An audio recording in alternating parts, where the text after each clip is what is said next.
Hi everyone! I would like to share with you guys about my journey here in the United States. We here now in Florida. And then guys, sa tagal kong tumitira dito sa Amerika, yung buhok ko naglalaga siya guys. Hindi ko alam kung sa ibang mga Pilipino, ganun din yung nararanasan nila. Pero yung sa akin guys, malala na talaga guys. Yung feeling ko, may sakit na ako na kung ano na lang naiisip ko. Kasi nga yung buhok ko naglalagas. And then, nagpa-check up, nagpa-schedule kami for my check up, the hair, kung ano ba yung cause, bakit naglalagas. Because they have a possible if stress or hormone changing. Kaya guys, nalulungkot talaga ako. Bakit? Bakit ganun? See, but we're just gonna find out sooner or later that the result, actually my schedule is ngayong June 11. So, yung aking Diyosawa nga family muna papasok dahil that time na yun talaga may pasok siya. Then, hindi ko alam bakit yun lang yung available na schedule. Kaya, hindi mo na siya papasok sa work. Then, yung pinag-ano ko lang talaga guys, yung buhok ko talaga, ayaw ko talagang malusaw yung buhok ko guys. Tingnan nyo naman, ang kapal ng buhok ko pagpunta dito sa United States. And then, now, nagnipis siya. Kaya, I would like to share with you guys about my journey here in the United States of America. 4 years na ako dito guys, magba 5 years na. 5 years na? Malimot na. And then,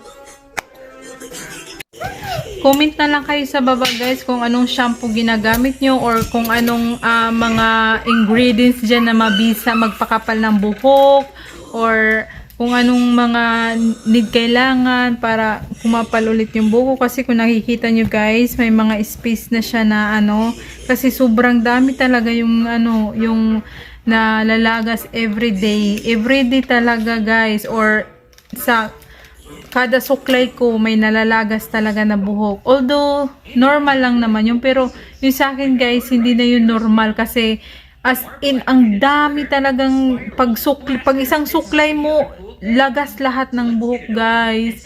Kaya comment in below kung ano yung mga shampoo na ginagamit nyo, kung anong effective na shampoo, kasi lahat talaga gagawin ko guys. Bumalik lang yung kapal ng buhok ko at saka hindi siya magsira-sira or magputol-putol or ano man kung saan. Stress na talaga ako. Kaya sabi yung aking Diyosawa nga fam na don't be stressed, pero hindi mo talaga easy to say that no stress, but it's hard to figure out. Alam nyo yun? Yung parang kahit anong gawin ko, kahit isipin ko na hindi ako mag-stress, pero lumalabas talaga siya, hindi mo talaga siya mapipigilan as in.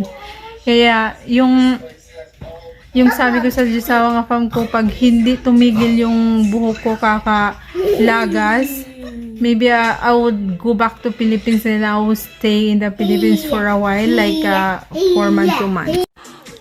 Tapos, iba talaga yung dito kaysa sa Pilipinas. Sa Pilipinas, sanay ka maingay, sanay ka may chismosa sa labas. Yung nanibago talaga yung katawan ko dito sa US. Yung pagdating mo dito sa US, yung kapitbahay mo, almost 4 years na ako dito guys. Hindi ko kilala mga kapitbahay ko. Nakikita ko sa itsura, pero hindi ko sila makakilala. Nakikita ko lang pag going to trabaho na, tapos balik bahay. As in, iba talaga yung parang unang dating ko dito sa US guys, iyak ako ng iyak. Kaya heto, nagkukwento ako yung mga naranasan ko in journey here in the United States. Yes, dollars, it's dollars, but pag nandito ka na, nakakalungkot, nakakamiss sa Pilipinas. Siguro guys, isa din yun sa mga stressful ko yung may anak ako sa Pilipinas. Magsi 6 years old pa lang siya ngayong year.